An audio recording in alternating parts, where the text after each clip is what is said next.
I just want to say congratulations to Lance Martin for being on the front page of the business section today. Take Woohoo! two. Take two. Okay.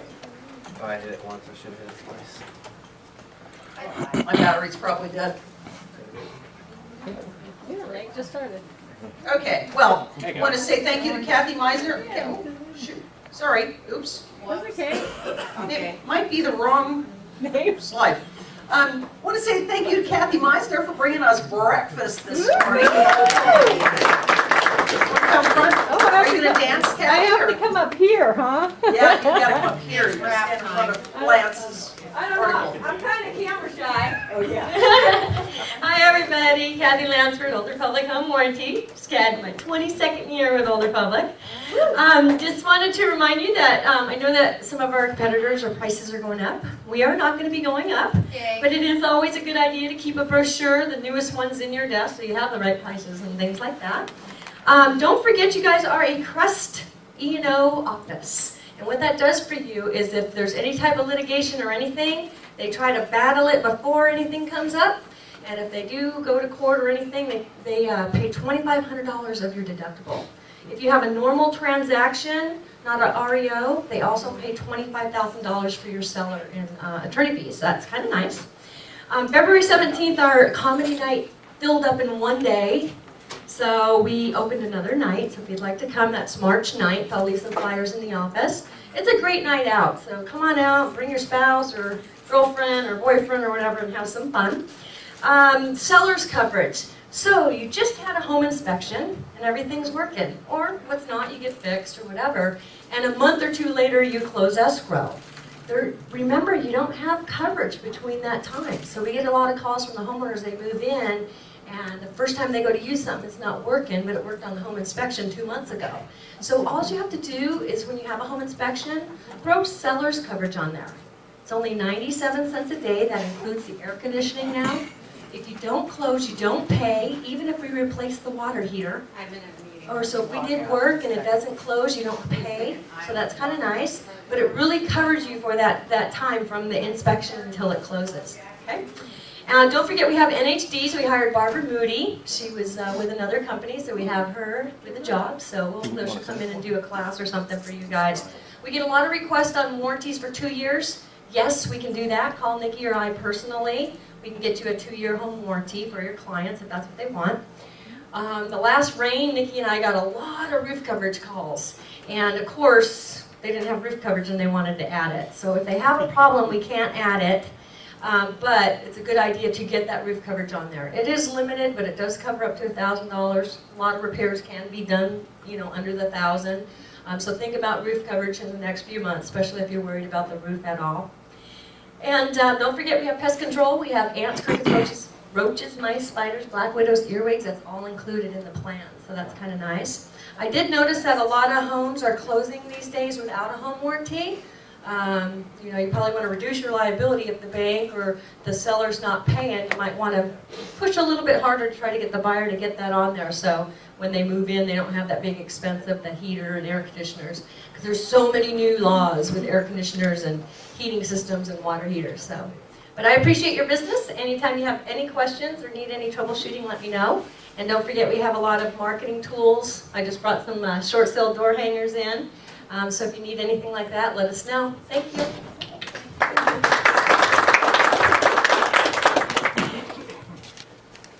Lance, is Kevin Stroh coming this morning? No, he's sick.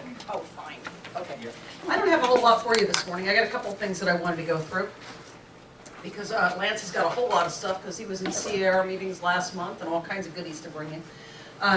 We do have our training schedule for this month, and hopefully you got that. And remember, you can find that online on our website. Just go to the agent tab and you'll find our training schedule there. We do have a class tomorrow, a realist training class from the CRMLS. Jane Morgan is coming out again.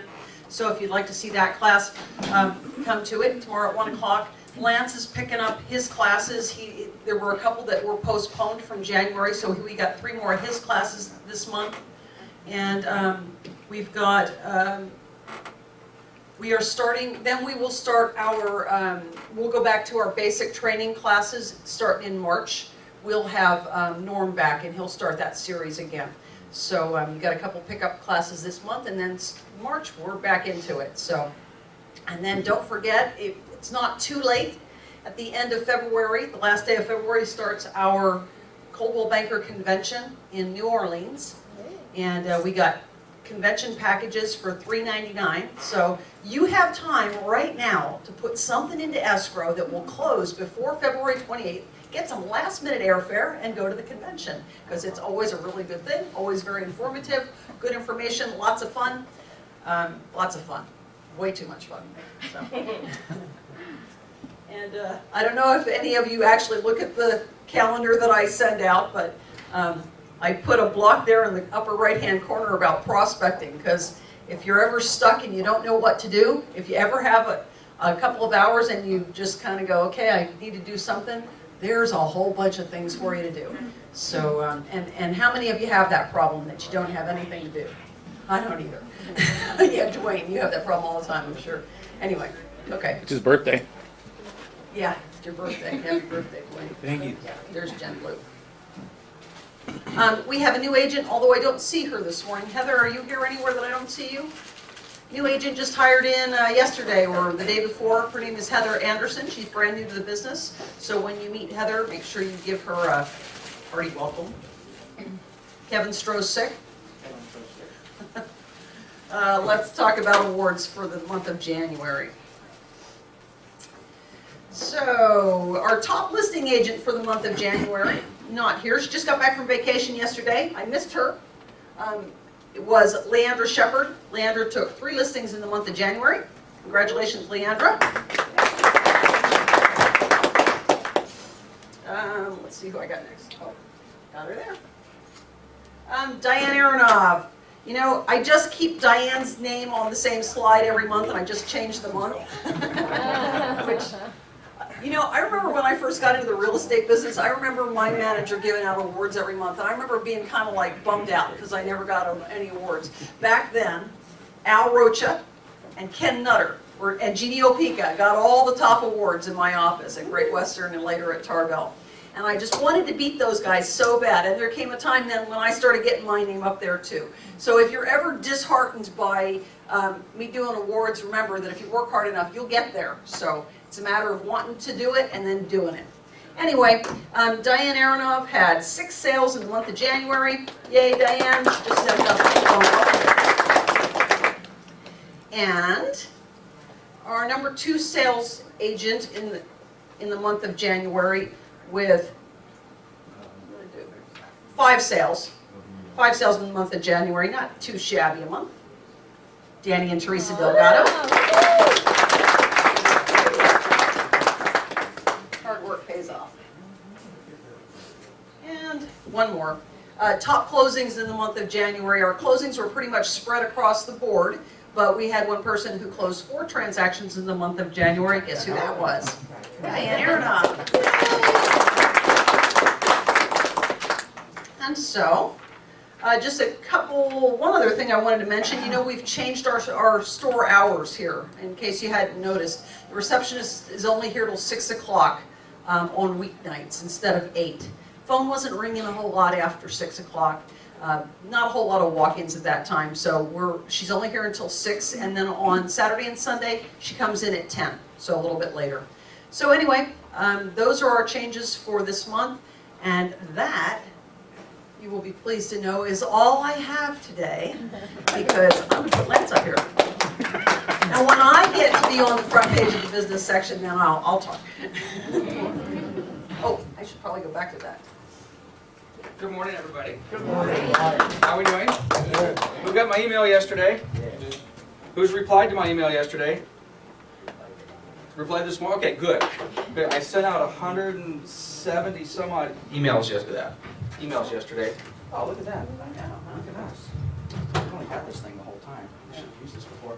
Anyway, good morning. If you didn't get the email I sent yesterday, let me know. I think most everybody in this room should have.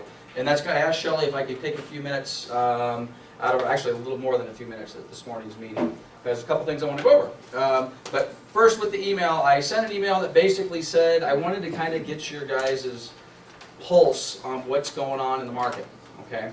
I've been visiting, matter of fact, let me pull something up, a little bit of background for us to look at while I'm talking about this.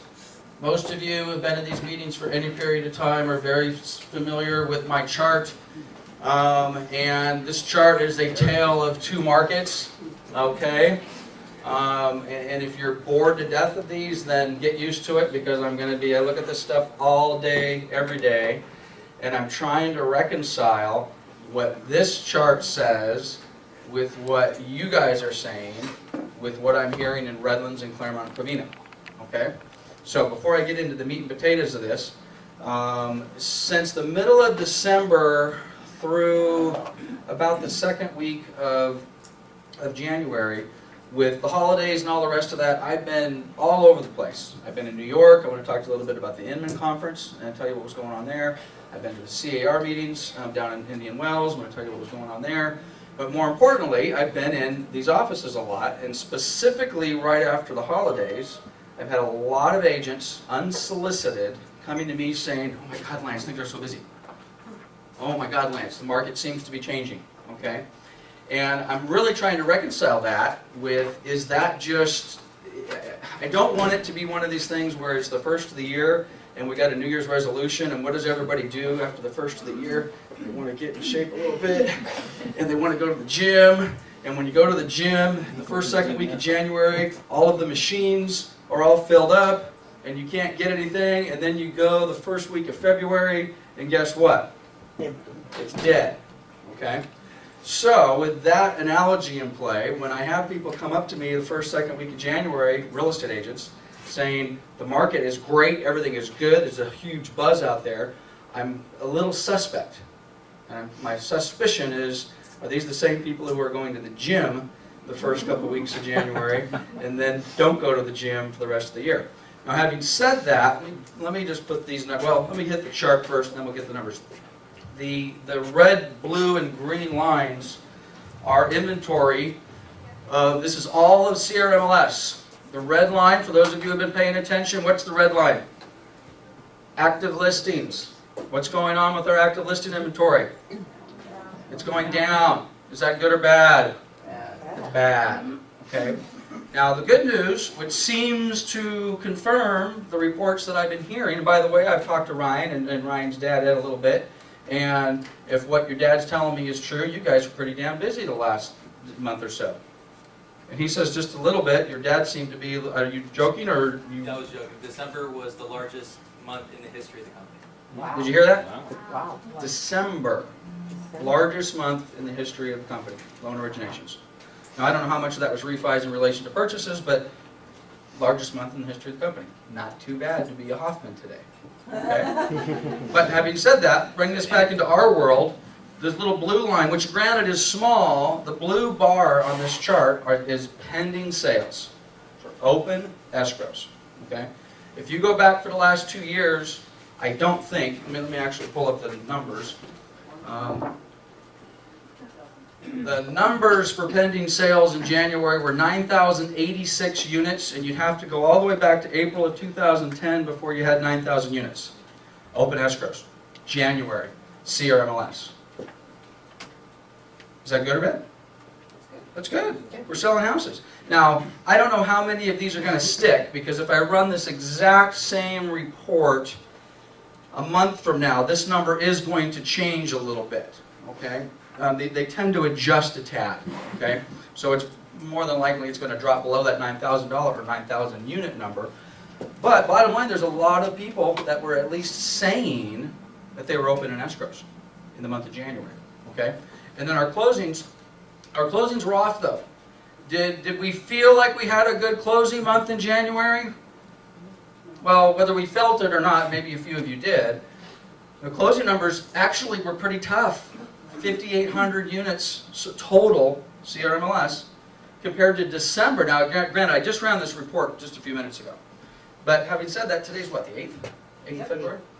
Okay, now there are going to be a few less than, superstar agents that may be a little lazy who forgot to report their January closing, and maybe they're going to report it today or tomorrow. But you would think by the 8th of the month, most of the listings that closed in January would have already been reported as closed, right?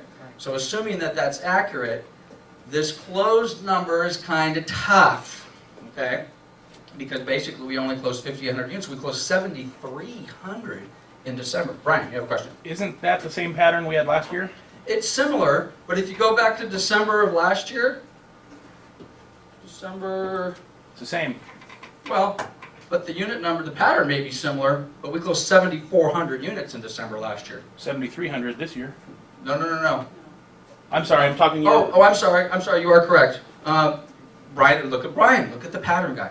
You're right. The solds in December were higher, the solds in January, which again, kind of makes sense. Why does that make sense? Everyone's on vacation. Everyone's on vacation, we're not putting as many escrows. And keep in mind, the units that we closed in December were stuff that we were putting into escrow in October and November and maybe the first week of December, whatever it happened to be. But it does make sense, and the pattern does tend to hold. But I got to tell you, I'm going to go back to the big chart, because the visual I think is a little easier for everybody to pick up. The thing that concerns me the most, because when you compare this year to last year, we're looking for trends. Did we have a little bit more inventory to sell last year? Yes, we had more inventory to sell last year. Okay. So, and again, even though we've got some big pending numbers in January, which should mean we're going to have good closings for what? February and maybe a little bit into March. The February numbers don't look too bad. Who's happy? I know we all could be happier, but who's happy with what they've got scheduled to close in February? Okay, 3 hands. Not so great considering there's 50 people in this room, but the office numbers for February, frankly, are not. They're certainly not terrible. I mean, I'm never happy with them. I always want another 10 or 15 or 20% in unit sales. But the thing that's probably the most concerning to me looking at these numbers is March, okay? Because if these inventory levels continue to drop, which they appear to be continuing to dropping, the number of new listings coming on the market is a little thin, okay? All the more, but again, who sees the buyers? You guys are excited with buyers? I see buyers. I just use this from my own personal experience. My 2 closest friends that I've known since childhood, one of them just bought a property out in the desert and closed escrow 2 weeks ago, and another one just wrote an offer on another property out in the desert 2 days ago. Okay? These guys haven't bought a house in the last 5 years. Okay? So, and these are just, for all intents and purposes, these are family members of mine. These are kids I've grown up with since I was, 10 years old. And they are doing what? They're engaged in the market. The consumer seems to think that maybe things are a little bit better, which is why I'm pretty excited about this. There's just I didn't really do my full-blown, oh crud. Let's see if my connection springs back to life here. What's unemployment doing? Well, I'm trying to get this thing to load. Down, coming down. Unemployment is down. Because people aren't showing up on the report anymore. Well, that may be part of the reason. Let's take the pessimistic view that unemployment is down because people aren't reporting up for work, and we've lost 1 million or 1.5 million people that basically have said, hold on a second.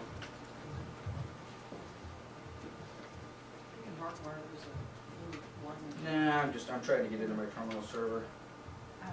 I didn't.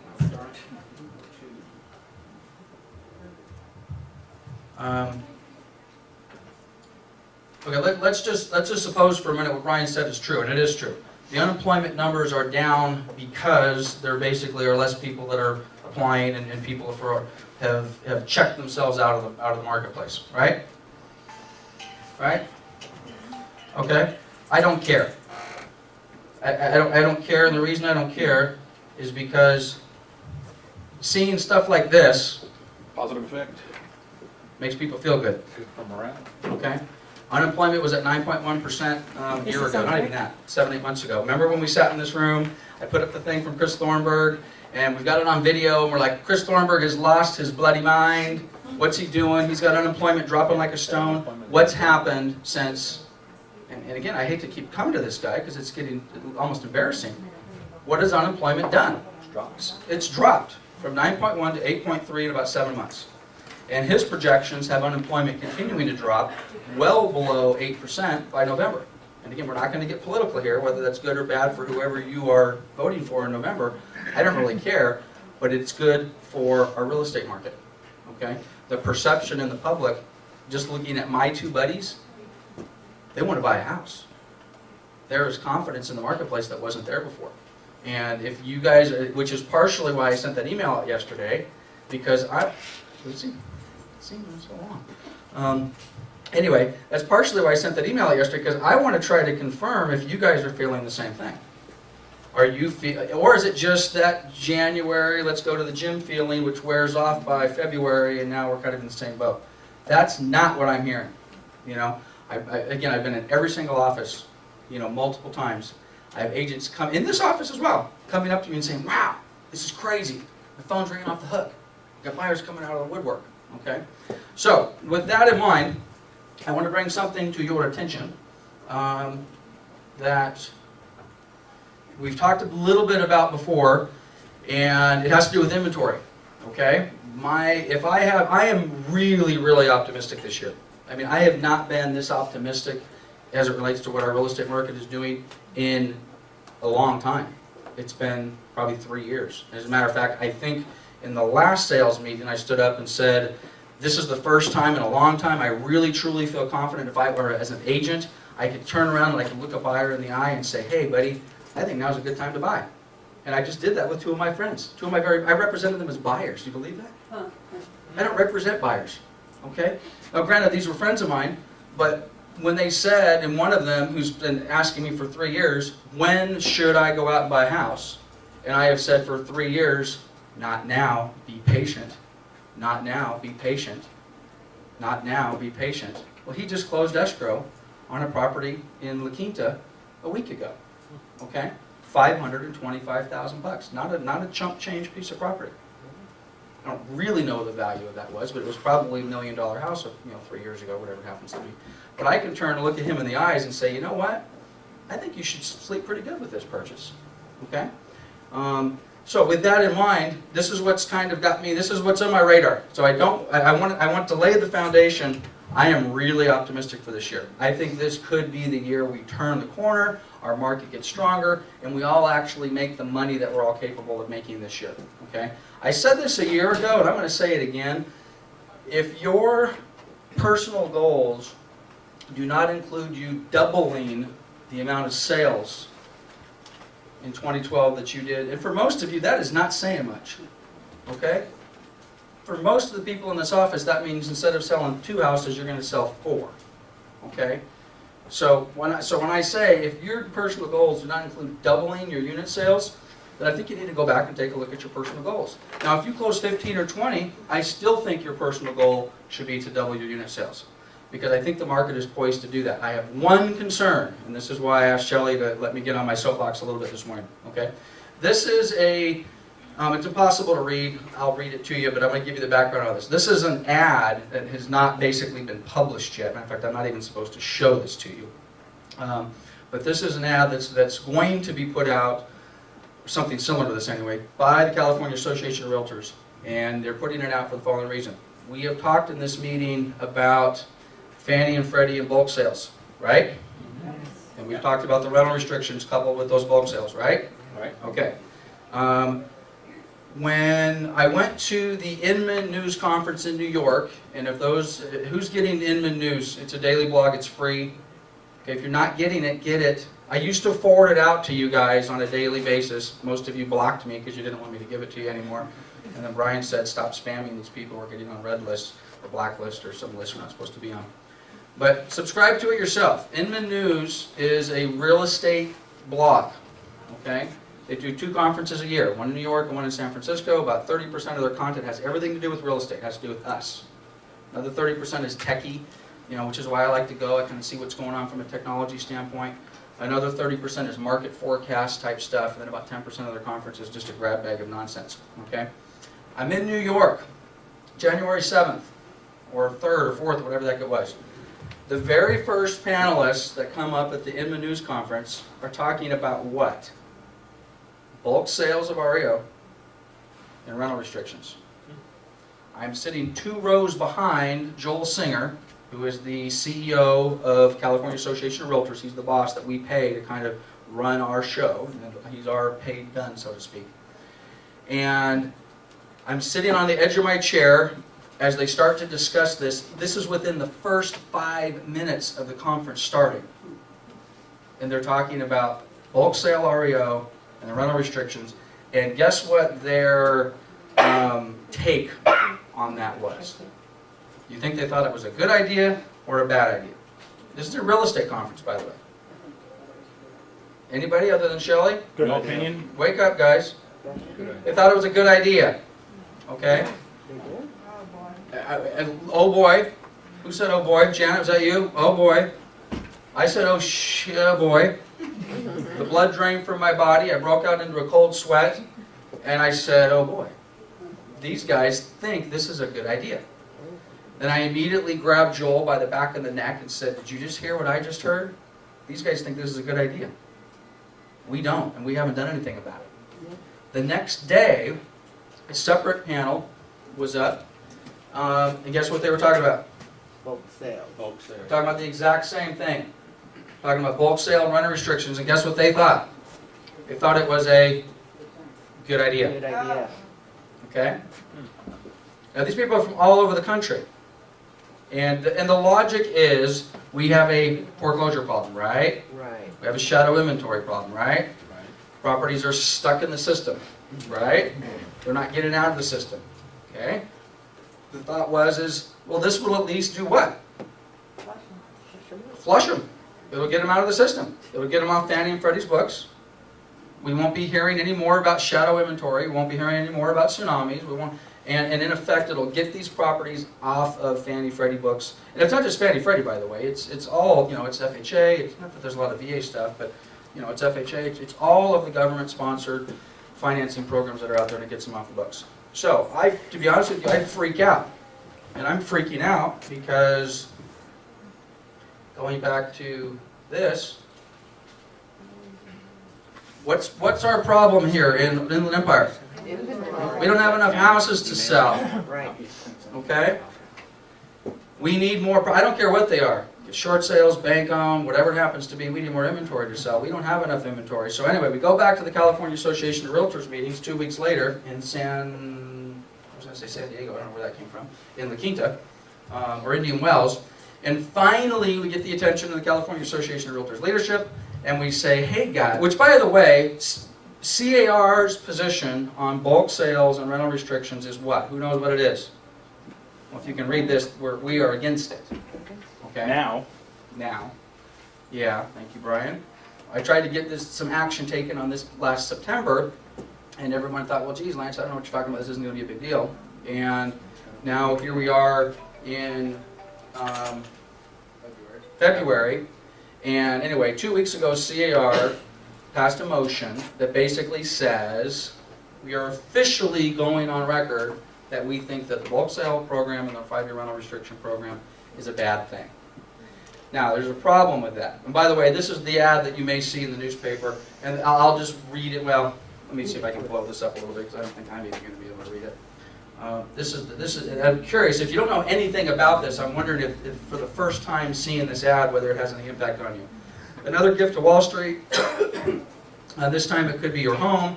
A scheme to liquidate hundreds of thousands of bank-owned homes in $50 million blocks may feed faceless, profit-driven institutional investors, but in some states it would hurt home prices, depress property values, and devastate families. That's not recovery.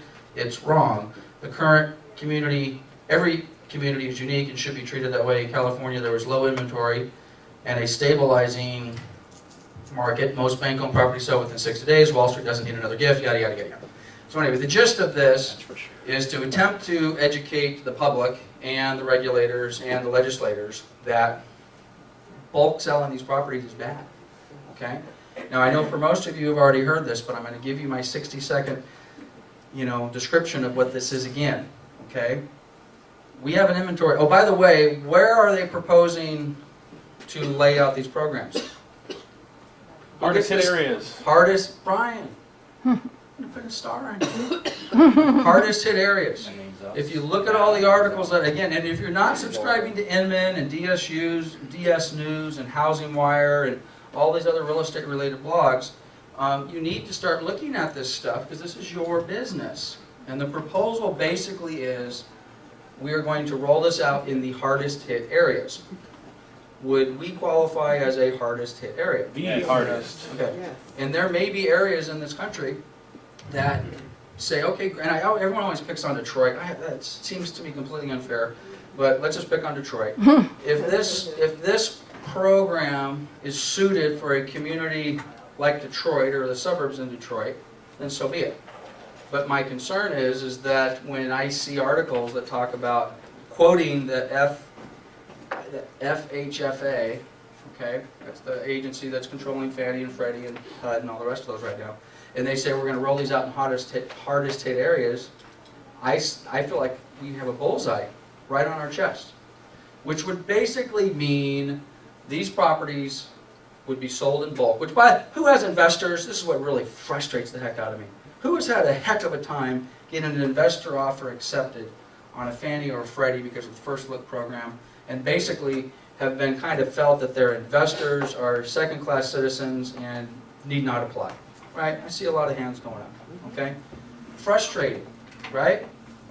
The stated policy basically has been investors need not apply. We want to deal with owner-occupants. And if you do apply, wait your 15 days and get in line, and then maybe we'll give you the really, really dog properties that nobody wants, okay? This, you talk about 180-degree about face. Not only is this tailored 100% to the investors, it's really crappy, which is why the headline in this little PDF for this ad is, and I'm not a conspiracy guy, and I'm by no stretch, I don't know that I really like this ad. I don't hate it. I certainly think it's better than nothing. But what's the tone here? Wall Street's bad, you know, they've screwed us, and let's not give them a gift, right? I am not that guy. I am not the anti-Wall Street guy that think Wall Street has destroyed the entire market. I've never been that guy. I think we destroyed the entire market as a community. Buyers, sellers, agents, lenders, Wall Street, we all were getting fat and dumb, and we just screwed it up. Okay, it's easy to blame the Wall Street guys. Having said that, where would these properties go? Who in this room is working with an investor who has the ability to put together $50 million in capital? Truly has the ability to put it together. I don't think there's anybody in this city. You know, and there may be a few of you say, oh yeah, I've talked to a lot of people. My response would be, show me the money. Okay, you show me somebody who's got $50 million and the ability to put it together. Most people, if you have really investors, they'd be lucky to be able to scrap up enough money to buy one house, maybe two. Okay, so this is not the people that you and I are working with. And by the way, the $50 million blocks, from what I understand, is the low end. You know, I've heard stuff that they're, you know, 500 million blocks, $500 million blocks, thousands and thousands of homes. Okay, which again is bad. Okay, and if I'm repeating myself, I apologize, but this does a whole bunch of negative things for our marketplace. It takes this inventory off the market. Yes, I'm being selfish. It's less listing inventory for me and anybody in this office that's doing REOs. Okay, having said that, it's not just me. We have an inventory problem. Okay, no listings, no buyer sides, no escrow, no mortgage, no title. And then these properties get locked up. And by the way, if you hear different programs out there, from what I understand, there's several different pilot programs they're talking about. Some of them are just flat out bulk sales, let the buyers, investors do whatever they want with them. To be honest with you, I'm not completely opposed to that. Although that would personally have an impact on me and most everybody in this office, because there would be no listing buy side to that. Okay? But if that gets the property out of the system, it gets it onto the marketplace, and the investors do what they want with it, honestly, I'm okay with it. Okay? The ones that really worry me are with the rental restrictions. 1-year rental restriction, 3-year rental restriction, 5-year rental restriction. There's an article, which I won't pull up right now, but there's an article that was, I think in DS News, that said something to the effect that Fannie has somewhere about 100, anybody see this? 160,000 properties in inventory right now? Anybody? No? Okay, and I think Freddie has about 80,000. That's a lot of houses. That's a lot of houses. And that doesn't count, there are 40,000 properties that have notice of defaults filed against them between the San Diego, or between the Mexican border and San Luis Obispo. and about 8,000 of those are in a 20-mile radius of this office. Okay? All those, well, not all of those, it really depends on the scale of this. It depends on the scale of what they're proposing. If they're doing large amounts of bulk sales, and they tie these properties up for 5 years, do we all agree that that is not a good thing for our marketplace? Yes. Again, there's no transactions there. There's no, and those properties are locked up for a 5-year window. So I've taken all this time to express this to you, because quite honestly, I've been screaming about this for about 6 months. And by the way, this is going to happen. We are not going to stop this. You know, Ben Bernanke, who knows Ben Bernanke, Federal Chair, Reserve, on January 4th, came out and said, I think one of the solutions to a real estate recovery in the United States is bulk sales and a rental program. Publicly. It wasn't in a newspaper article, he said it on television. Okay? And if he comes out and says that, he's as much of a politician as anybody else. Politicians just don't normally come out and say something like that unless it's already been tested, it's already been polled, they've already got the legislation. Oh, which by the way, this is another thing really quickly, and then I'm going to move off this topic. This is not done legislatively, guys. One thing that CAR is really good about is fighting or supporting legislation. Okay? If there is a bill that comes out that says we want to do something that affects real estate, SB 55, CAR says, marches up to Sacramento or marches down to Washington and says, hey, we think this bill is terrible for real estate, let's kill it. Or we think this is good for real estate, let's support it. We're really good at that. This bulk sale program and the rental program is not done legislatively. It is done regulatorily. Which, if you're a political junkie like me, it really scares the hell out of me. Because there's not a politician, there's not a bill that we can go and say, hey, we think this is a bad idea, don't do this, or we're going to vote you out of Congress next year. Okay? This is done by the regulators for Fannie, Freddie, and HUD, and they literally write the regulation, sign the regulation in effect into law, and then what happens? Done. Done. The appraisal stuff. What was the acronym for the appraisal chain? The HVCC. Everybody remember the HVCC? HVCC was a knee-jerk reaction, my term, for a real estate market that's gone crazy. Lenders are in cahoots with appraisers, and they're the reason the market got crazy. Therefore, wholesale capital is no longer allowed to call Dan Marshall and say, hey, would you go do my appraisal, and I need you to bring this in at $250 and do it. You don't do that at all. Huh? Don't do that at all. Understand. But what did HVCC do? HVCC took that relationship and said, you can't do that anymore.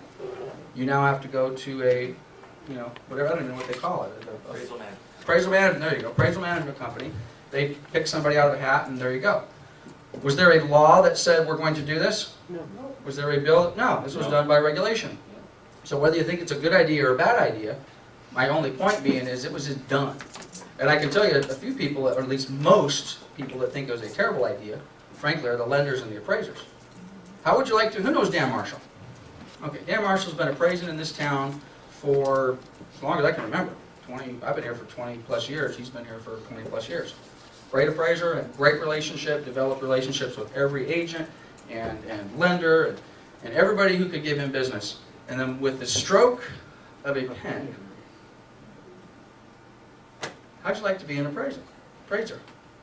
I haven't talked to Dan in a while, but the last time I talked to him about this specific topic, he was like, my business is gone. I've spent 20 years developing a relationship with my clients, and now, because of a regulation signed by the regulators, I'm out of business. Now, out of business is an overstatement. I know he's probably found a way to, survive, because that's who he is. But the reason I tell that story is we have to pay attention, folks. Okay? And I feel for the last 3.5 years, up until now, we've just kind of been watching our real estate market and saying, wow, look at that, a moratorium, a modification program, and this or that. And have just been sitting back and saying, whatever, nothing we can do about it. So with that context behind you, or behind me, this is a bad idea, okay? I think for the first time since September of 2008, our market is poised to recover.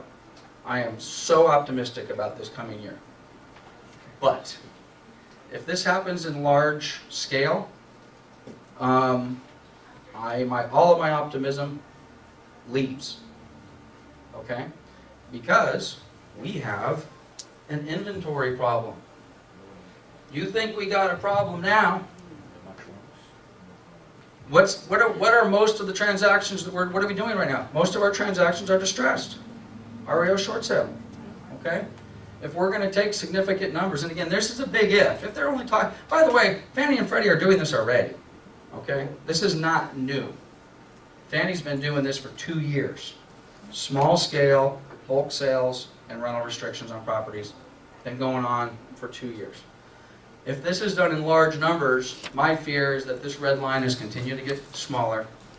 Our transactions are going to then continue to get smaller. And that's not good for any of us. And it's not good for the real estate market. It's absolutely not good for the real estate market. So with that in mind, my build-up is the following. You are going to see stuff like this. You are going to get a call to action from NAR or CAR. You're going to get a red alert email from NAR or CAR, and they're going to say, this is going on, and we want you to make your voice heard, whatever that may be. Who has gotten those and actually responded to them? Okay, well, frankly, I'm surprised as many hands have gone up. Okay? I'm going to be honest with you, and I'm about as involved as anybody I know. I get those things periodically, and I got to tell you, I have not responded to every single one. And then I felt bad about it after the fact. Oh, crud, I was supposed to send my letter, I was supposed to click a button, and I didn't do it. Okay, no, I do most of it, but there's been plenty that I haven't. Okay? This is not an option for us. Okay? When you guys see that stuff come through, or you see anything on this, you need to do whatever you can in your way. Some of us are a little more, involved than others, but if you know your local assemblyman or congressman or whatever, or you're not adverse to writing letters, we need to get behind this. And basically, this is not a matter of stopping this. This is happening. This horse has left the barn, the train is on the track, whatever analogy you want to use. Okay? What I want to do is I want to minimize it. Okay? If they're going to do, I don't know, if they're going to do 10,000 units, I want to make sure they only do 1,000 units. If they're going to do 100,000 units, I want to make sure they only do 10,000 units. Whatever it is, we need to get this minimized because I think it's going to have a serious impact on our business. Okay, I've droned on. I'm probably losing half of you in the audience. Does anybody have any questions about this? Or anybody any thoughts? Anybody think I'm crazy? When's it supposed to go into effect? I think it could happen any minute. It literally could happen any minute. They started discussing this last September. And frankly, when Bernanke came out January 4th, the announcement in my mind was, okay, it's coming. And now again, it's almost impossible. If you're subscribing to any of these news, real estate related blogs, almost every day. Is anybody seeing these things come through? Yeah, they're already processing the investor application. That's another thing. They're right now absolutely correct. They are processing. If you happen to have one of these buyer investors that thinks, hey, I can qualify up to a $50 million block of property, they're processing applications. They're basically pre-approving these applications right now to see whether or not you're qualified to submit your offer. There's a video in here. I'm not going to show. Well, maybe I will show it. Do we have any mics hooked up, Brian? Just the one. Just put it to the speaker. This just makes me sick. Let me see if I can get this, if I'm in the right spot. Yeah, I'm in the right spot. Okay, this was on Real Estate Insider. It's a pretty decent blog. It's actually a couple of real estate agents that put this thing together. If you can't read the headline, it's 2012 housing trend. Bulk REO investors buying to rent. This is the part that makes me sick. Anybody recognize this guy? I know it's kind of hard. His name's right here for those of you in the front row. Rick James. That's Rick Sharga. Anybody, does that name sound familiar to anybody? Okay, Rick Sharga, I've been following this guy around the country for the last 3 years. Okay? He is on the speaking tour basically on all of the foreclosure seminars. You got the foreclosure, you got Sean O'Toole with the foreclosure radar, and then you've got Rick with, God, it's escaping me. Where did Rick used to work? Rick used to work, you guys you'll recognize this here in a minute. Where did Rick work?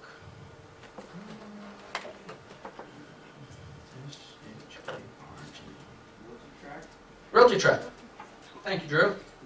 About 30 seconds too late, but thank you. Okay, Rick used to work at Realty Track. Who's heard of Realty Track? Realty Track is one of the largest data aggregators in the real estate business ever. Okay? I've been watching this guy for 3 years, sitting right next to Sean O'Toole when he was the president of Realty Track, saying, we have a real estate market problem. We have no market, the inventory is bottled up, we have shadow inventory, and we need to clear the market, and we need to do all these wonderful things, so on and so forth. Well, guess what Rick Sharga is doing these days? Promoting bulk sales? He is, not only is he promoting bulk sales, he has left his position at Realty Track, and he is working as the CE something or other, president of Carrington. And guess what Carrington is doing? Leader. Carrington is the leader in the bulk REO sales. I don't know how long this is, but I'm going to play it for you anyway. I got a captive audience. Let's see if you guys can. Let's see what Rick has to say. By the way, I can guarantee you, Rick would not have said this. 6 months ago before he had this job. Matter of fact, not only would he not have said it, he would have said that. What he's basically doing is a terrible thing for the real estate market. So let me see if I can get the speakers working here. I think this is about 4 or 5 minutes, so bear with me. It's a big housing story. Carrington, that's a major private equity firm, is ready to spend $500 million to buy up foreclosed properties from a major bank. It's the second such deal this week. PE firms start to make bets on the millions of empty houses that are across the country. Well, our real estate reporter Diana Oley joins us live now from a conference in New York City. And Diana, you've been breaking these stories for us. So tell us about this new Carrington deal and what they are going to do with all these foreclosed homes. Well, you know, actually, Mandy, this is a step ahead of what we were talking about yesterday with Waypoint, which was a deal to get the money together. Now we have a deal that is actually a company talking to the bank about buying not only potentially foreclosed properties, but also troubled mortgages. And joining us now is Rick Sharga, formerly a member of Realty Track. He used to be with them, now with Carrington. Now you're in the middle of these deals. I know you can't talk about the details of this potential deal, which bank it's with, but this is the first deal we're really hearing of. Private equity getting in there, buying up either foreclosed properties or distressed mortgages from a big bank. Tell us, what is the most difficult part of negotiating this kind of deal? Really, it's getting the inventory, and the inventory has been the Achilles heel in moving any of these deals forward. At this point in the cycle, you would have expected us to have seen probably more bulk sales than we've seen today, and really that's been the gating factor in moving most of this deal forward. Now, also, there's a problem with the banks, what they're valuing these homes at, and we're talking about this on the blog today, also is about whether they would see potential further write-downs if they sell these properties or these mortgages in bulk at further losses. Is that what you're looking at as well? That's a possibility. I mean, it is a distinct possibility that not all the real estate assets have been written down to current market value. I mean, they may be written down to some extent, but not the full extent. And if you're talking about a $500 million or $1 million deal, and you haven't written down all the assets, you're going to have to recognize a lot of losses. But the reality is that if you've done your business model properly, if you've done your homework properly, you probably don't need massive discounts from the banks or from the FHFA or anybody else selling the portfolios in order to make these deals work. Well, you brought up the FHFA. We know that federal regulators and the Obama administration, we heard they even had a big meeting this week in D.C. talking to private investors like you about selling bulk foreclosures from Fannie Mae, Freddie Mac, and the FHA. Is that something you and your people are going to want to get in on? We'd very definitely be interested in participating in the FHFA program as long as it's structured properly.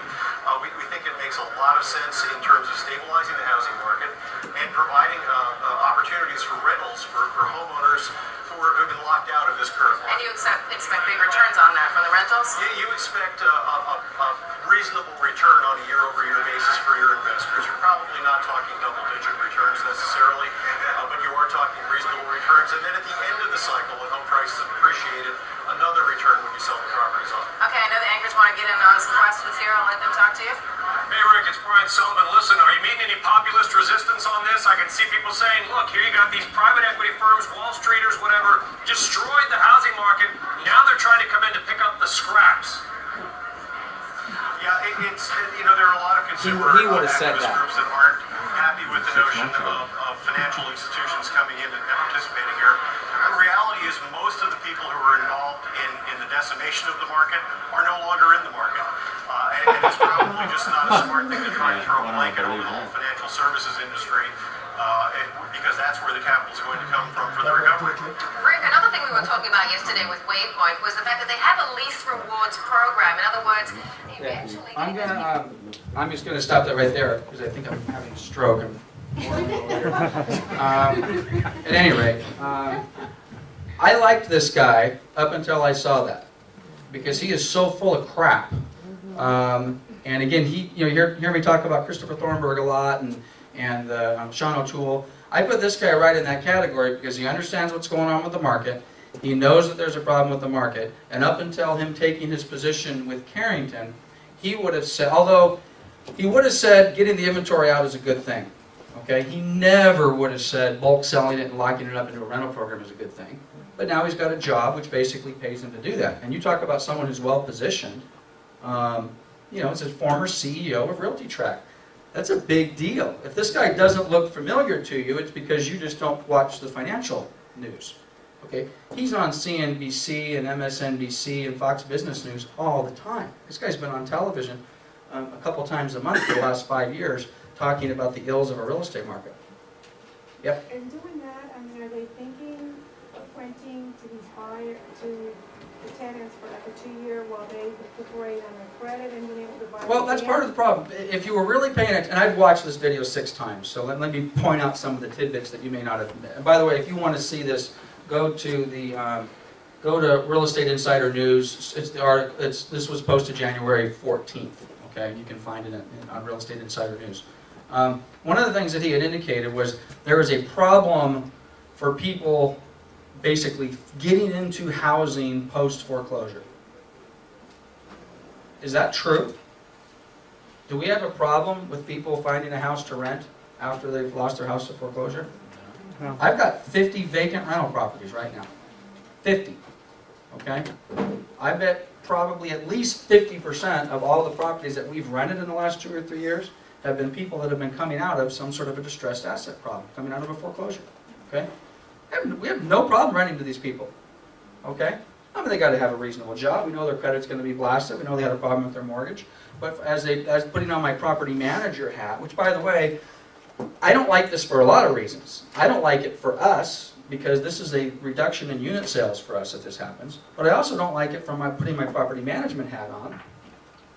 I now have 50 vacant properties that are going to basically be competing with, and again, I'm not anti-investor, don't misunderstand me, but they're going to, which by the way, did you hear what he was talking about? We have put $50 million in units.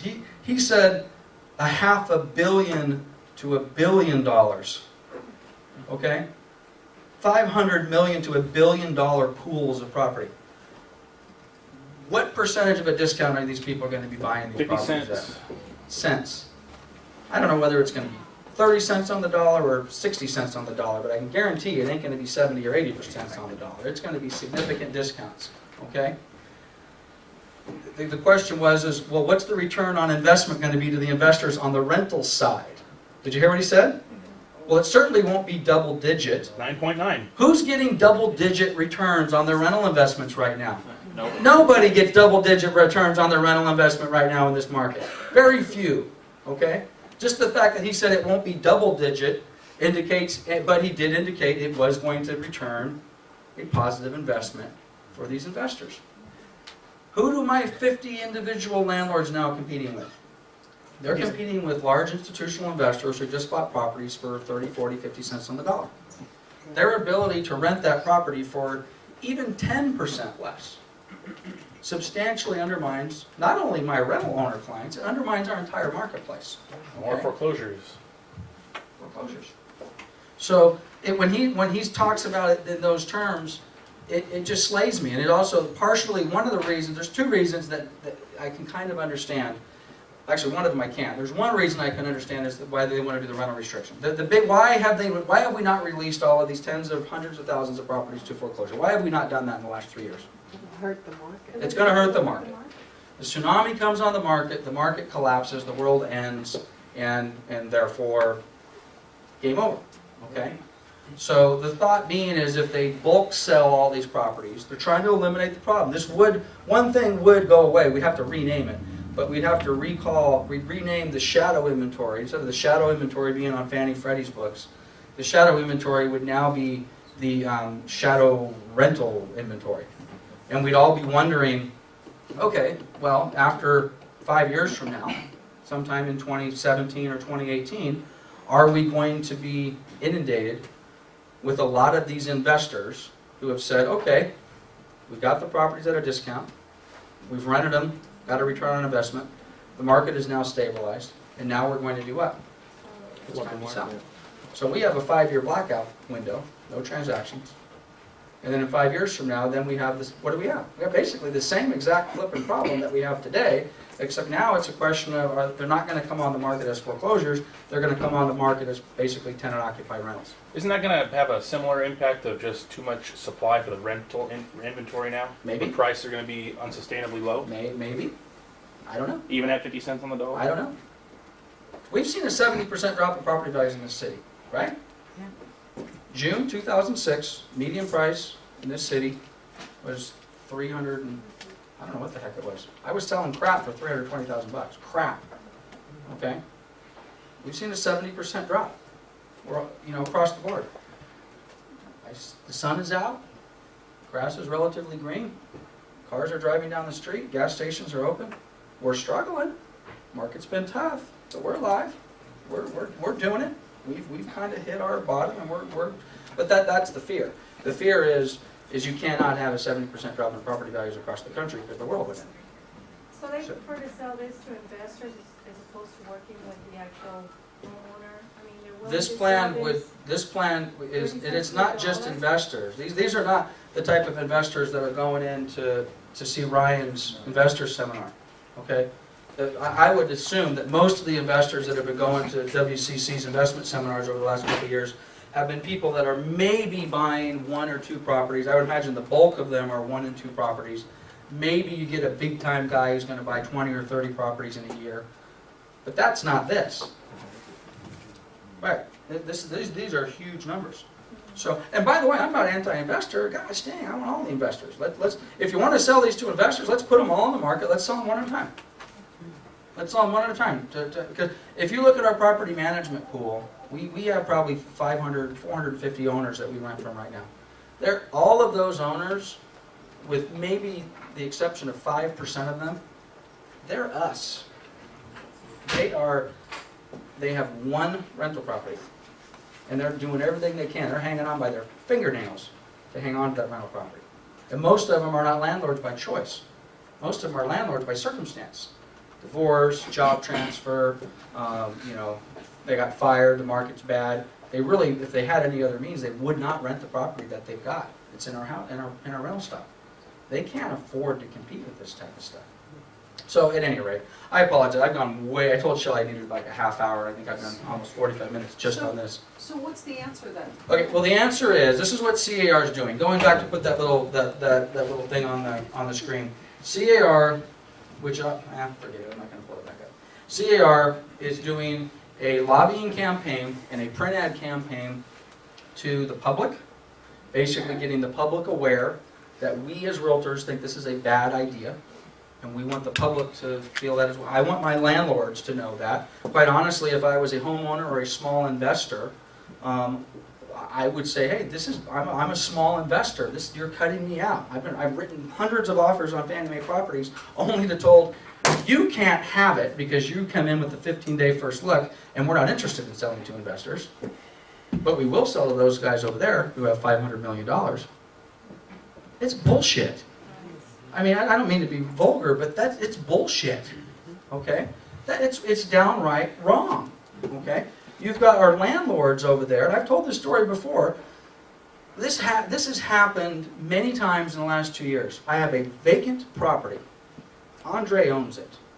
I call Andre up and say, hey, Andre, the tenant who lives across the street from you just called. They want to rent your house because the house that they're in across the street is going to foreclosure, and they got the notice on the door, and they're planning ahead because they don't want to get caught straight. They don't want some REO guy knocking on their door and saying, you got to get out. So they called us up and they want to move into your house, and they think they're going to be out in the next couple of weeks. So they filled out an application, they're ready to go. Then I get to call Andre back 2 weeks later and say, or Andre calls me and says, hey, are they moving in this weekend? And I have to tell her no. And the reason I have to tell her no is because why were they moving in the first place? Because their house was in foreclosure and they were worried that they were going to have someone knock on their door and tell them to get out. Right? Well, guess what? Someone knocked on their door, and what did they tell them? Stay. You can stay. Yep. And you can rent from Fannie Mae or Freddie Mac or whoever it happens to be.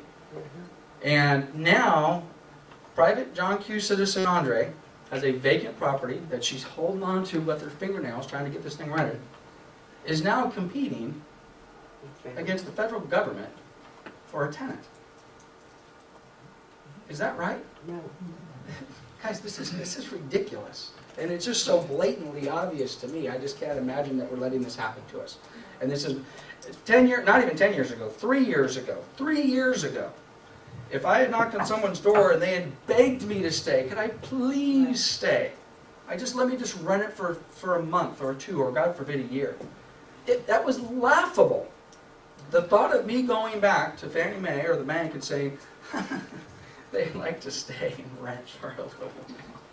What do you think? It's like, No. how long have you been doing this, Lance? We don't do this. We are in the liquidation business. We are not in the rental/property management business. But now they are. So, which makes it even that much more unpalatable, if there is such a word to me, because it's going to, bottom line, this is not, and again, I know I said I'm bullish on the market and I think this is going to be a good year, and I believe that, but this should give all of us cause to pause for a moment, take a look, and see what we can do to minimize the impact on our marketplace. Yes? So how long will this thing last, do you think? I mean, do you think it's gonna be a couple cycles they'll buy stuff up, sell it and buy it, the investors will bulk buy it? Or do you think it's gonna go on for years? I don't know. There's an email that I saw which I literally laughed, but now maybe I shouldn't have laughed. Maybe it's right on the money. There was an email that I saw 2-3 weeks ago that came out from DS News, and the headline was, at existing pace, it will take 10 years to clear the distressed property market. And the reason I laughed is I thought to myself, 10 years to clear the distressed property market? I mean, you're telling me that if I'm in distress today, that I haven't made my payment for a year or two, you mean now I can stay for another 10? I mean, when you really think about it, how could anybody make a statement it would take 10 years to clear the distressed property market? Because in theory, even in our current state, we're not letting people stay indefinitely, are we? I mean, at some point, we're going to say the moratoriums are ended, the modification programs have been exhausted, and now what?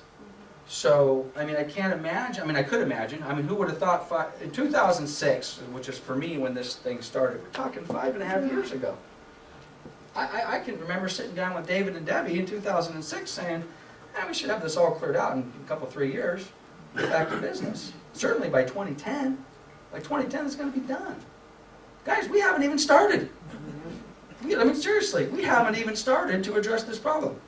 The number of properties, let's put this in perspective, and I do want to get off this topic. I have 2 other things I want to talk about, and we'll get out of here in 10 minutes. In 1997, I was a Fannie Mae broker at the time, and I remember getting every time you get an REO assignment with the bank, it has a number attached to it. And I never really understood what the numbers were until one of my asset managers explained to me, is when you get the REO number and it starts L00, 5123. Well, 5123, that was how many properties had been foreclosed on in the country for that particular, so at that point, it was like 5,100 properties that had been closed. And then you get, 2 months later, you get one with the 6,354. Well, 6,354 properties in the country. And I can remember, and I think it was 1995, getting the email, or getting the assignment. It was faxes back then. You didn't get emails. You got a fax, and the assignment came over with the 10,000,102. And they made such a big deal out of it. In that year, they had foreclosed on 10,000 properties in the United States. This is Fannie Mae. And I can remember thinking what a huge deal that was, and what a huge deal they made out of it. Because they had never foreclosed on 10,000 properties in the entire country in a one-year period of time. And it was the end of the world. Okay? Now they've got all sorts of fancy little numbers in front of the numbers, so I don't even know how many they're foreclosing on right now. But the number is, there's millions of properties in default. When you see those numbers of millions of properties in default, there are millions of properties in default. Which is maybe why the bulk sale thing in some ways does make some sense. Because they've got to get that property off the book. But the short answer to Shelley's question, I have no idea what they're talking about. I don't know whether this is a program. If they do the bulk sale with the 5-year restriction, well, that's tied up for 5 years. Now, whether they're just going to bulk sale for the next year or two and then stop, or whether they're going to try, this is what I'm hoping is going to happen. They're going to try this. They're going to get a lot of blowback from organized real estate. You guys should hate this. If you're in the mortgage, now Ryan's over here. He's happy. These guys got a little ace in their pocket right now, and it's called, what's it called? HARP 2? HARP 2, right? The refinance program? The Housing Affordability Refinance Program. You guys are going to start funding loans in March or April or whatever it happens to be. So if I'm a lender, well, at least I got HARP 2. But if there's no listing side, no buying side, no mortgage side, no escrow side, no title side, you talk about an unemployment problem. Okay? The mortgage guys should hate this. The title people should hate it. Kathy should hate it. Where's Kathy? Did she leave? She have enough of my nonsense? Kathy with Old Republic should hate no home warranties. Okay? Termite guys should, we all, the landlords and tenants should hate it. We should hate this. So what I'm hoping is as this starts to come through, people become more aware of it. The public and the industries as a whole. I talked to Brian Piccolomini. He used to be president of the Mortgage Bankers Association, and I don't know if he was the chapter president or whatever the hell it was. I talked to him about this 3 weeks ago. I said, what is the MBA doing about this? What? It's about this. What are you talking about? Are you kidding me? You know, this is just kind of blind. This reminds me of September of 2008.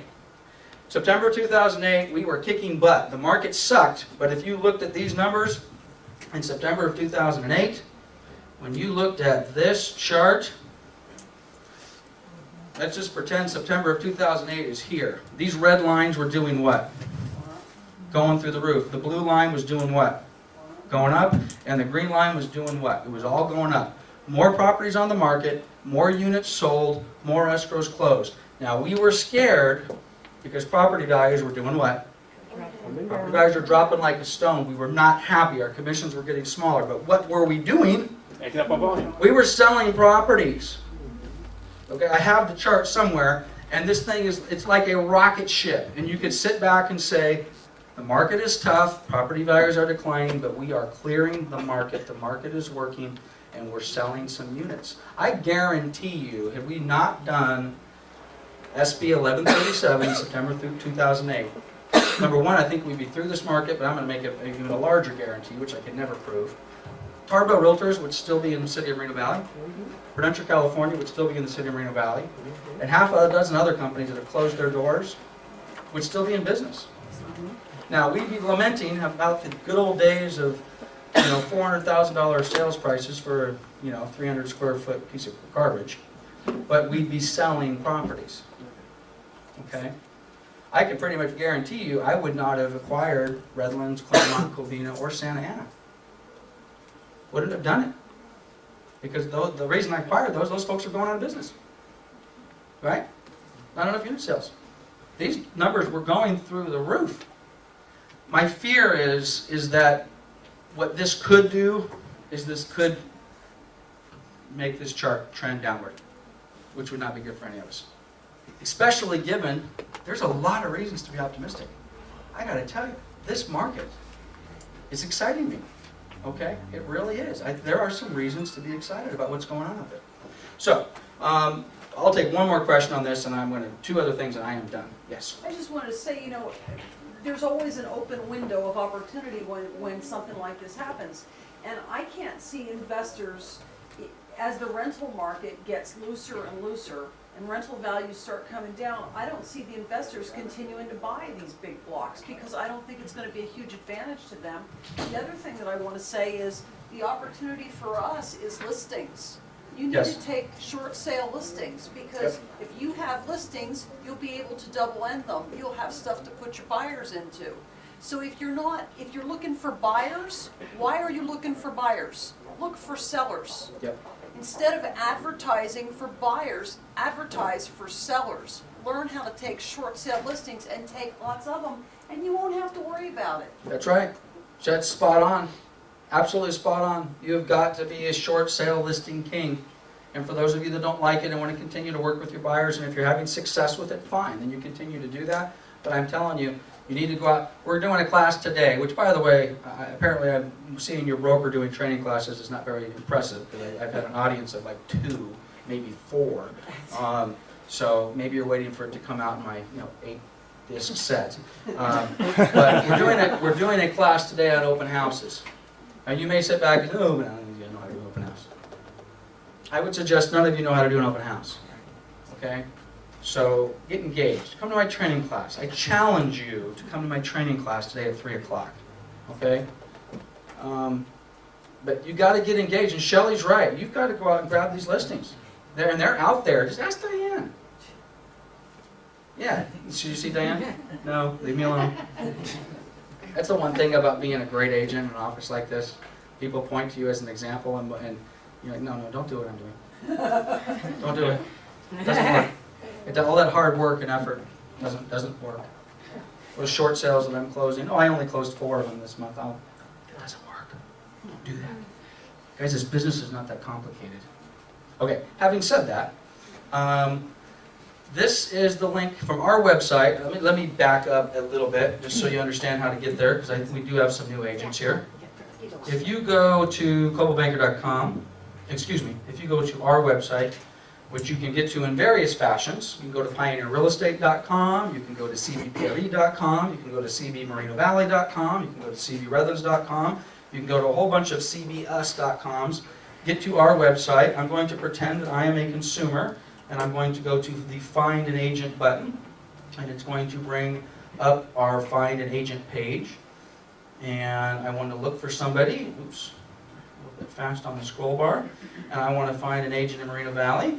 And I am a consumer, and I'm in Dallas, Texas, and it's going to take us to the coldwellbanker.com site. This is the last time I am going to share this with you, because I think this is the 3rd time I'm going to share this, or I have shared this with you. 33rd time. And having said that, this is the last time I'm going to say this. I have given you, how does that go? You lead them to water. You can't make them drink the water, You but can't you make can't them drink. Lead them Whereas my dad would say, you can buy them books and you can send them to school, and then they eat the teacher. Okay? All right. There are 2 agents in this office. 2. We have, I think, 75-ish. At least, most of you in this room have heard me say this at least 3 or 4 times. There are 2 agents in this office that have uploaded a video. One of them is Chris Leeper. Do not ask me why, and I've told Chris to fix this, and he doesn't want to fix it apparently. Chris, be quiet. I don't want to hear it. I don't want to hear it. But it should say watch a video here. Something's wrong with his video. Okay? So I can't watch his video. Selena is the 2nd agent, and by the way, it took Selena 2.5 months to do it, but I give her credit. She finally did it about 2 weeks ago. Her video rocks, by the way. If you want to see how to do a nice video, take a look at Selena's. Okay, everybody from here on down. By the way, if you run this site, who's going to show up in #1 position? Video. Chris, Selena, back and forth, back. Selena, I'm sorry, I would do it. Selena, Chris, pop, pop, pop, pop, pop, pop, pop. Ruth Ann, next time, is going to show up at the bottom somewhere. Okay? I don't know what's wrong with you guys. Honest to God, I don't know what's wrong with you. Take a flippin' video. Chris, redo your video. Post it up there so it says, watch video. You will always be on the top. How long did it take you to get a reply back, young lady, from your video posting? Reply back from. Didn't you get a consumer that said, hey? The next day. The next Somebody day. called me. Did you hear that? No. If you are afraid to shoot a video, shoot a video of me. Come and say, Lance, would you please do my video? And I will say, yes. Rose Serta is a great agent. I've known her for 20 years. She worked in our office. She's a lovely person and a very professional agent. Use her. I'll do it for you. I had a class on doing the videos, and only about 3 people showed up. I did your guys' videos for you, and they were never uploaded. Right. So, I shall never speak of it again. Okay? I just don't get it, guys. I don't get it. This is free. Actually, it's not free. This is costing me money. This costs me $100 a year to put your face on this thing. All you've got each. Okay? Times 170 of you. I'm spending $17,000 a year so that you guys can post a video. And out of all of our agents, I think there's a total of 6 agents that have taken the time to post a video. And if you're not doing video, I'm telling you, you guys are out. You're done. Pack your bags. You'll do your 2 or 3 deals a year, but if you're not going to engage in this media, you are out of business. You're going to be out of business. Who has an iPad? Your buyers and sellers do. Your buyers and sellers do. I was out as a consumer looking at some houses in the desert on our website, which, by the way, our website's pretty darn cool. You go to our website and you want to search properties for sale, especially if you've got an iPad, and you come over here and you click find a property. It's a little different on the, but I'm out in La Quinta. I don't know anything about that marketplace. Okay? I'm not accessing the site as a realtor. I'm accessing our site as a consumer, and I'm pinching and I'm clicking and I'm finding properties on the map and I'm getting descriptions and I'm getting all sorts of great stuff. And I'm calling realtors, and guess what? I know more about that property than they do. And guess what? What do consumers, they want pictures and they want videos. Tell me who you are. Tell me what you're about. They're out driving around with iPads and Samsung Galaxy tablets and whatever the hell else is going on out there. We're going to get buried as an industry. You are going to get buried as an industry. I may get buried along with you. Okay? But we got to get active with this stuff. Okay. The last thing I want to talk about, I think I've actually forgotten. Good. So, yep, I heard it good, so I guess I'm going to give myself the hook. Anybody got any questions or thoughts? Anybody got anything to say? Chris is going to redo his video? Help me. Help you? Help you do what? Anything? Video, I don't care. Oh, you need help with it? Guys, if you're struggling with the video, just shoot the damn thing. Ryan's volunteered a dozen times. Brian's never volunteered 2 dozen times. I told you I'll shoot the thing. Just, come, I'll do it. I'll tell you what a great agent you are. Post it. It doesn't matter. Post the damn thing. Fix it later. Okay. I don't see any questions. I've gone long. All right, guys. I'm going to close with the following. This year is our year. Let's take it. Let's grab it. Let's seize the day. All those wonderful sayings that you want to come up, whatever gets you going. Go to work. The business is there. I'm a little fearful about this rental thing. I'm going to be honest with you, but putting that aside, this is the year. I think we're going to turn this corner if we get some inventory to sell. So go get them. Have a great week. Sell something.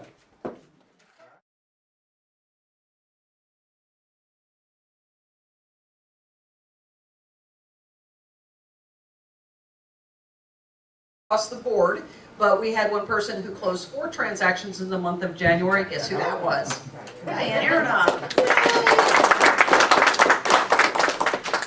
And so, just one other thing I wanted to mention. We've changed our store hours here, in case you hadn't noticed. The receptionist is only here till 6 o'clock on weeknights instead of 8. Phone wasn't ringing a whole lot after 6 o'clock. Not a whole lot of walk-ins at that time, so she's only here until 6, and then on Saturday and Sunday, she comes in at 10, so a little bit later. So anyway, those are our changes for this month, and that, you will be pleased to know, is all I have today, because I'm going to put Lance up here. Now when I get to be on the front page of the business section, then I'll talk.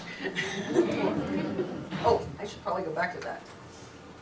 Good morning, everybody. Good morning. How are we doing? Who got my email yesterday? Who's replied to my email yesterday? Replied this morning? Okay, good. Good. I sent out 170 some odd emails yesterday.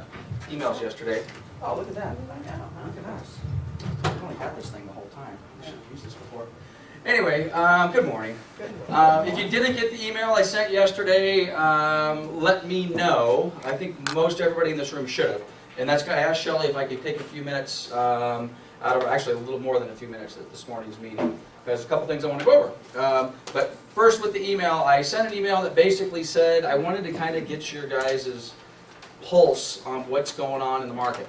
Okay? I've been visiting, matter of fact, let me pull something up, a little bit of background for us to look at while I'm talking about this. Most of you who have been in these meetings for any period of time are very familiar with my chart. And this chart is a tale of two markets, okay?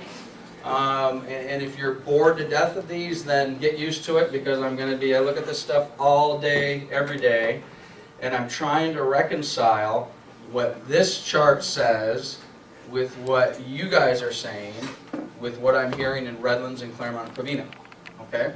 So before I get into the meat and potatoes of this, since the middle of December through about the second week of January, with the holidays and all the rest of that, I've been all over the place. I've been in New York. I want to talk to you a little bit about the Inman Conference and tell you what was going on there.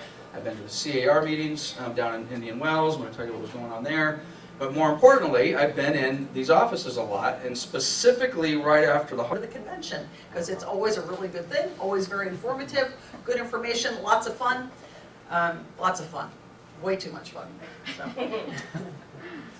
And I don't know if any of you actually look at the calendar that I send out, but I put a block there in the upper right-hand corner about prospecting, because if you're ever stuck and you don't know what to do, if you ever have a couple of hours and you just kind of go, okay, I need to do something, there's a whole bunch of things for you to do. So, and how many of you have that problem that you don't have anything to do? I don't either. Yeah, Dwayne, you have that problem all the time, I'm sure. Anyway, okay. It's his birthday. Yeah, it's your birthday. Happy birthday, Dwayne. Thank you. Yeah, there's Jen Blue. We have a new agent, although I don't see her this morning. Heather, are you here anywhere that I don't see you? New agent just hired in yesterday or the day before. Her name is Heather Anderson. She's brand new to the business. So when you meet Heather, make sure you give her a hearty welcome. Kevin Stroh's sick. Let's talk about awards for the month of January. So, our top listing agent for the month of January, not here. She just got back from vacation yesterday. I missed her. It was Leandra Shepard. Leandra took 3 listings in the month of January. Congratulations, Leandra. Let's see who I got next. Oh, got her there. Diane Aronov. You know, I just keep Diane's name on the same slide every month, and I just change the month. Which, you know, I remember when I first got into the real estate business, I remember my manager giving out awards every month, and I remember being kind of like bummed out because I never got any awards. Back then, Al Rocha and Ken Nutter and Jeannie Opeka got all the top awards in my office at Great Western and later at Tarbell. And I just wanted to beat those guys so bad. And there came a time then when I started getting my name up there too. So if you're ever disheartened by me doing awards, remember that if you work hard enough, you'll get there. So it's a matter of wanting to do it and then doing it. Anyway, Diane Aronov had 6 sales in the month of January. Yay, Diane. She just stepped up. And our number 2 sales agent in the month of January with 5 sales. 5 sales in the month of January, not too shabby a month. Danny and Teresa Delgado. Hard work pays off. And one more. Top closings in the month of January. Our closings were pretty much spread across A class or something for you guys. We get a lot of requests on warranties for 2 years. Yes, we can do that. Call Nikki or I personally. We can get you a 2-year home warranty for your clients if that's what they want. The last rain, Nikki and I got a lot of roof coverage calls. And of course, they didn't have roof coverage and they wanted to add it. So if they have a problem, we can't add it. But it's a good idea to get that roof coverage on there. It is limited, but it does cover up to $1,000. A lot of repairs can be done, under the $1,000. So think about roof coverage in the next few months, especially if you're worried about the roof at all. And don't forget, we have pest control. We have ants, crickets, roaches, mice, spiders, black widows, earwigs. That's all included in the plan, so that's kind of nice. I did notice that a lot of homes are closing these days without a home warranty. You probably want to reduce your liability if the bank or the seller's not paying. You might want to push a little bit harder to try to get the buyer to get that on there, so when they move in, they don't have that big expense of the heater and air conditioners. Because there's so many new laws with air conditioners and heating systems and water heaters. So, but I appreciate your business. Anytime you have any questions or need any troubleshooting, let me know. And don't forget, we have a lot of marketing tools. I just brought some short sale door hangers in. So if you need anything like that, let us know. Thank you.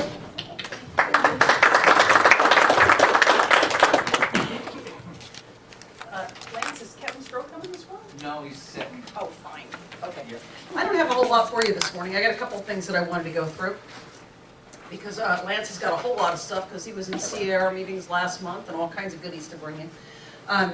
We do have our training schedule for this month, and hopefully you got that. And remember, you can find that online on our website. Just go to the agent tab and you'll find our training schedule there. We do have a class tomorrow, a realist training class from the CRMLS. Jane Morgan is coming out again. So if you'd like to see that class, come to it tomorrow at 1 o'clock. Lance is picking up his classes. There were a couple that were postponed from January, so we got 3 more of his classes this month. And we've got, we are starting, then we will start our, we'll go back to our basic training classes starting in March. We'll have Norm back and he'll start that series again. So we got a couple pickup classes this month, and then March we're back into it. So, and then don't forget, it's not too late. At the end of February, the last day of February, starts our Coldwell Banker Convention in New Orleans. And we got convention packages for $3.99. So you have time right now to put something into escrow that will close before February 28th. Get some last minute airfare and go. Holidays, I've had a lot of agents, unsolicited, coming to me saying, oh my God, Lance, things are so busy. Oh my God, Lance, the market seems to be changing, okay? And I'm really trying to reconcile that with, is that just, I don't want it to be one of these things where it's the first of the year and we got a New Year's resolution, and what does everybody do after the first of the year? They want to get in shape a little bit, and they want to go to the gym, and when you go to the gym, the first, second week of January, all of the machines are all filled up, and you can't get anything, and then you go the first week of February, and guess what? It's dead, okay? So, with that analogy in play, when I have people come up to me the first, second week of January, real estate agents, saying the market is great, everything is good, there's a huge buzz out there, I'm a little suspect. And my suspicion is, are these the same people who are going to the gym the first couple weeks of January and then don't go to the gym for the rest of the year? Now, having said that, let me just put these, well, let me hit the chart first and then we'll get the numbers. The red, blue, and green lines are inventory. This is all of CRMLS. The red line, for those of you who have been paying attention, what's the red line? Active listings. What's going on with our active listing inventory? It's going down. Is that good or bad? It's bad. Okay. Now the good news, which seems to confirm the reports that I've been hearing, and by the way, I've talked to Ryan and Ryan's dad Ed a little bit, and if what your dad's telling me is true, you guys are pretty damn busy the last month or so.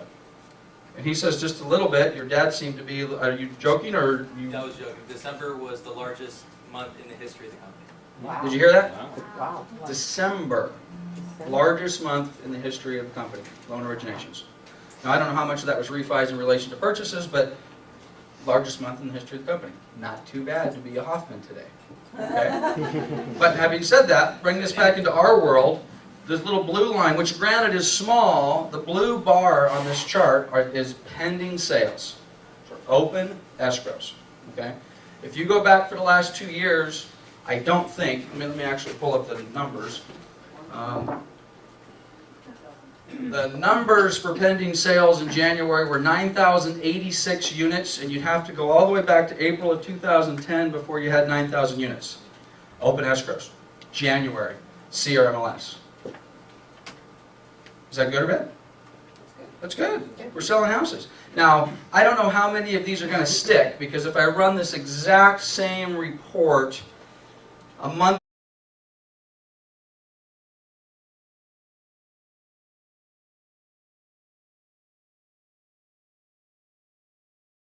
I just want to say congratulations to Lance Martin for being on the front page of the business section today. Take Woohoo! Take two. Okay. Oh, I hit it once, I should have hit it twice. My battery's probably dead. Just started.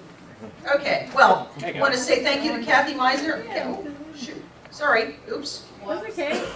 It might be the wrong slide. Want to say thank you to Kathy Meisner for bringing us breakfast this morning. Come front. Are you going to dance, Kathy? I have or- to come up here, huh? Yeah, you gotta come up here. You gotta stand in front of Lance's I don't know, article. I'm kind of camera shy. Oh, yeah. Hi everybody, Kathy Lansford, Older Public Home Warranty. Just had my 22nd year with Older Public. Just wanted to remind you that I know that some of our competitors or prices are going up. We are not going to be going up, but it is always a good idea to keep a brochure, the newest ones in your desk, so you have the right prices and things like that. Don't forget you guys are a Crust E&O office. And what that does for you is if there's any type of litigation or anything, they try to battle it before anything comes up. And if they do go to court or anything, they pay $2,500 of your deductible. If you have a normal transaction, not an REO, they also pay $25,000 for your seller in attorney fees. That's kind of nice.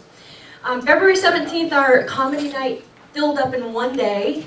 So we opened another night, so if you'd like to come, that's March 9th. I'll leave some flyers in the office. It's a great night out, so come on out, bring your spouse or girlfriend or boyfriend or whatever and have some fun.